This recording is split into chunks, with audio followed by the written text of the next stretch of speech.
Friends, welcome to my workplace for hands-on Phaco and SICS training. Let us observe this totally unedited Phaco surgery. The patient is a diabetic for the last 15 years, having hard exudates, and that's why we are seeing grayish-white glow.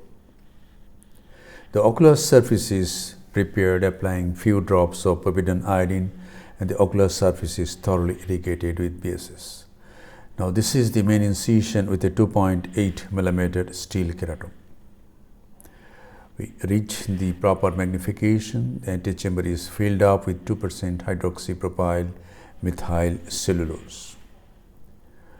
And this is a side port on the left side of the main incision. When the visco was injected, something white matter entered into the anterior chamber, and it is near the side port. Capsulorhexis is done with the utrata forceps. See, if we can do rhexis like this, there is no need of femtosecond laser. And now this is the white particle and it comes out.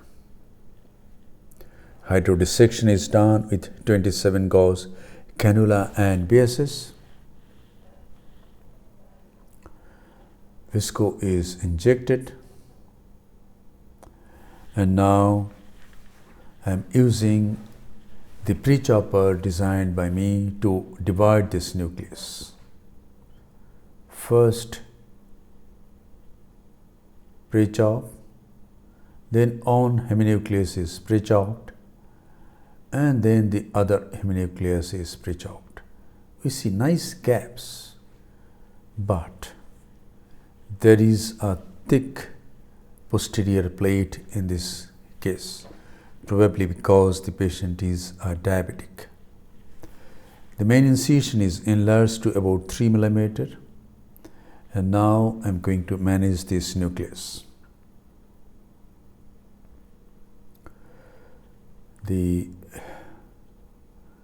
basis, as I try to see, the nucleus is moving nicely, and now as I try to remove the pieces, the pre-chopped pieces, see what happens. It's not willing to come out. Yes, it is coming out, but something is still remaining behind. That is the thick posterior plate or the epinuclear plate, which didn't crack. And now by the handpiece, we tilt the epinucleus and remove it.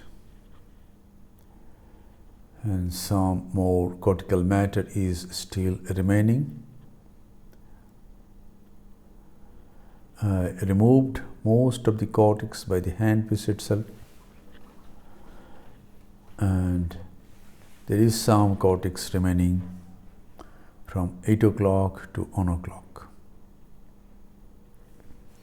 Some visco, introduce a 23G Simcoe through the main wound and remove most of the cortex. Still cortex in 2 clock hours from 9 o'clock to 11 o'clock, still remaining. I am using bimanual IA to remove this. Through the main wound goes the irrigation, and the anterior wall of the main wound is lifted, and there is very minimum leakage of aqueous. Antechamber is nicely maintained, and we see that the posterior capsule is very clean. Hydroimplantation of a single piece monofocal aspheric intraocular lens is implanted in the capsular bag. In a short while, we will see the size of the rhexis. It is less than 6 mm because it is overlapping the optic all around, but the overlap is very thin overlap. This means the size of the rhexis is probably 5.75 millimeter. And this is the best possible rhexis. If we learned to do a rhexis which is 5.5 to 5.75 millimeter that overlaps the optic in most of the cases, we don't need a femtosecond laser. And now here the antechamber is nicely formed, integrity of all the wounds are checked, few drops of moxie is applied over the ocular surface and the case is concluded.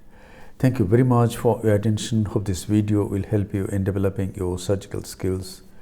Be a great surgeon and serve your patients with love, respect, empathy, and great surgical competence.